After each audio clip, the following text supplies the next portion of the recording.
with Jose Ramirez post-fight. Jose, congratulations. Bob, myself, we've been there since your pro debut, and now you're a world champion. What does it feel like to hear that? It's a great honor, you know, and I hope to continue representing boxing the right way, showing respect by always making weight, always showing up, always fighting my heart, and not leaving anything outside the ring, and leaving all my heart in the ring.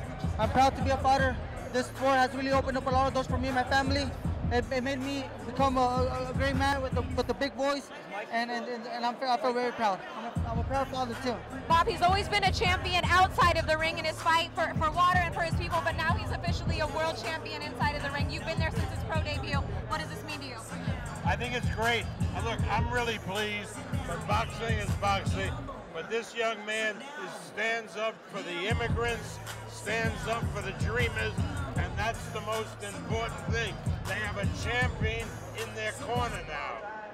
You were able to pull out those last championship rounds. Where did you find it in you to be able to dig deep? I mean, it has to be just having the heart of a fighter and a champion. Honestly, I heard my baby in the crowd saying "Papi," and after that, I stepped it up. I was able to hear him saying "Papi," and I knew it was my little voice because it was only 2 rows outside the ring, and I recognized his little voice, and that made me get that motivation. Also, all the hardworking people in Fresno that I know that they're cheering for me out there in David Buster's Fresno, and you know that made me step it up. Congratulations, champ. Thank you so much. This will be better.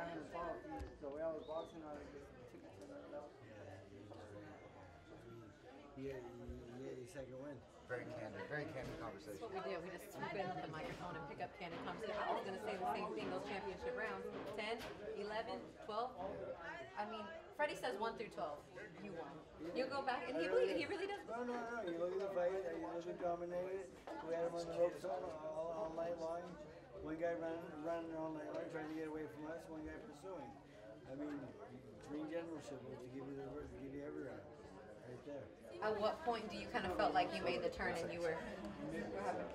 No. That whole time? Freddie on mute might be. I don't know if that's. We didn't want you on mute, but just say what you said about pretty much winning every round. I thought we were in control of every round. We backed him up. We pursued him all around. He ran all night, and I thought we won. I thought the judges sort of 120 was right, and I agree with him 100%. I think he fought a great fight, won every round. I think it was.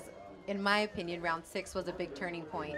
After that round, I felt like you kind of put the pedal to the metal, dug deep, not only in those middle rounds, but championship rounds 10, 11, 12. Did you feel like you dominated 1 through 12, or was there kind of a little bit of a feeling out process? Because he was working pretty well off the jab in the beginning of the fight. I could agree with that, Christina. I think he was working good with the jab, and it takes part of me being a young fighter to learn and how to change it up and then follow my instructions. But Freddie was telling me, Jose, just box this guy, throw your punches and move, and I started doing that from the 8th on, and I heard him in the 8th pretty good. I dominated the 8th round really well, and I dominated the 10, 11, 12, in a way that it was just no question about it to see who was the winner of the fight. The first 6 rounds, it was there was close rounds. Some rounds could have gone to him, and some rounds could have gone to me, but.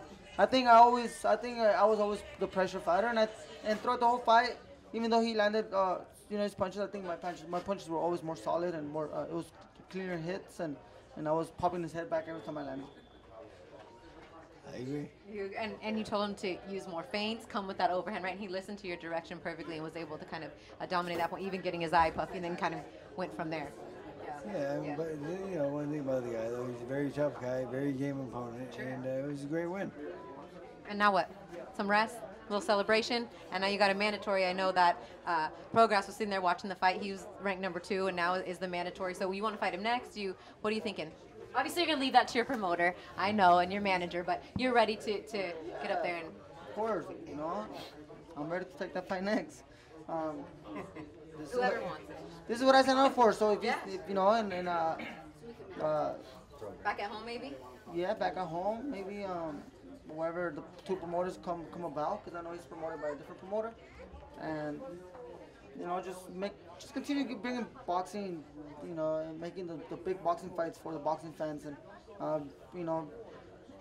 bringing boxing back to where it was, those exciting fights, the best fighting the best, and we got to see good boxing tonight too. You know, we had a lot of fights. I thought that we were gonna end early, went the distance, and that's good for boxing. That's good for the fans. They deserve that, and me, I'm happy to be a part of this kind of this type of shows. You know, where just all fights are good fights, and you know, there was both fighters on both sides showed good skills, and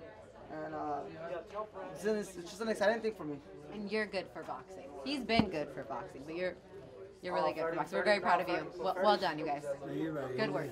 His style of boxing is great for the sport, Yeah. so it's really good. Because, like in the amateurs, when we met, and he says, the guy says, you win the fight, protect your lead. He says, I don't do that. I'm going to get a bigger lead.